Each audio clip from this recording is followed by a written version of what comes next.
రంజాన్ రోజు చక్కగా మా ఫ్రెండ్ గాడు బిర్యానీలోకి కట్ట బిర్యానీ రెడీ చేస్తుంటే నేను చక్కగా వీడియోస్ తీసేసుకున్నాను. మీకు కూడా రెసిపీస్ చూపించొచ్చని. ఇందులో ఏంటంటే కూర ముక్కలు అనమాట. వంకాయ, సొరకాయ, టమాటా వేసి కొత్తిమీర, పుదీనా, బిర్యానీ దినుసులు అన్నీ వేశాడు. అల్లం వెల్లిపాయ పేస్ట్, ఆయిల్ వేసి చక్కగా ముక్కలు మగ్గిచ్చేసుకున్నాడు అనమాట.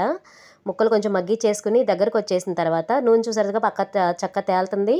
అలా తేలాలి. ఇది శనగపప్పు ఉడకపెట్టుకుని పేస్ట్ చేసుకోవాలి. మెత్తగా మిక్సీలో ఆడేసుకోవాలన్నమాట. బాగా మెత్తగా ఆడేసుకుంటే చాలా బాగుంటుంది కట్ట అనేది. ఇప్పుడు ఆ ఉడకపెట్టిన ముక్కలన్నీ కూడా దానిలో వేసేసి బాగా మరిగిచ్చేసుకోవాలి. ఇంకా చిక్కగా వచ్చేదాకా కూడాను. ఇది ఇలా మరిగించుకుంటూ ఉంటే సూపర్గా ఉంటుంది. దీంట్లోనే కొంచెం చింతపండు వేయాలి, ఎక్కువ వేయకూడదు. లైట్గా వేయాలి చింతపండు కూడాను. ఇంకా మనం నాన్ వెజ్ కావాలంటే నాన్ వెజ్ కూడా వేసుకోవచ్చు. చూసారు కదా చక్క మరిగిపోయింది. అలా మరిగిపోతే చాలు. లాస్ట్లో మళ్ళీ కొంచెం అలా కొత్తిమీర చల్లేసుకుంటే కట్టా రెడీ. చాలా చాలా టేస్టీగా ఉంది. ట్రై చేయండి. Thank you.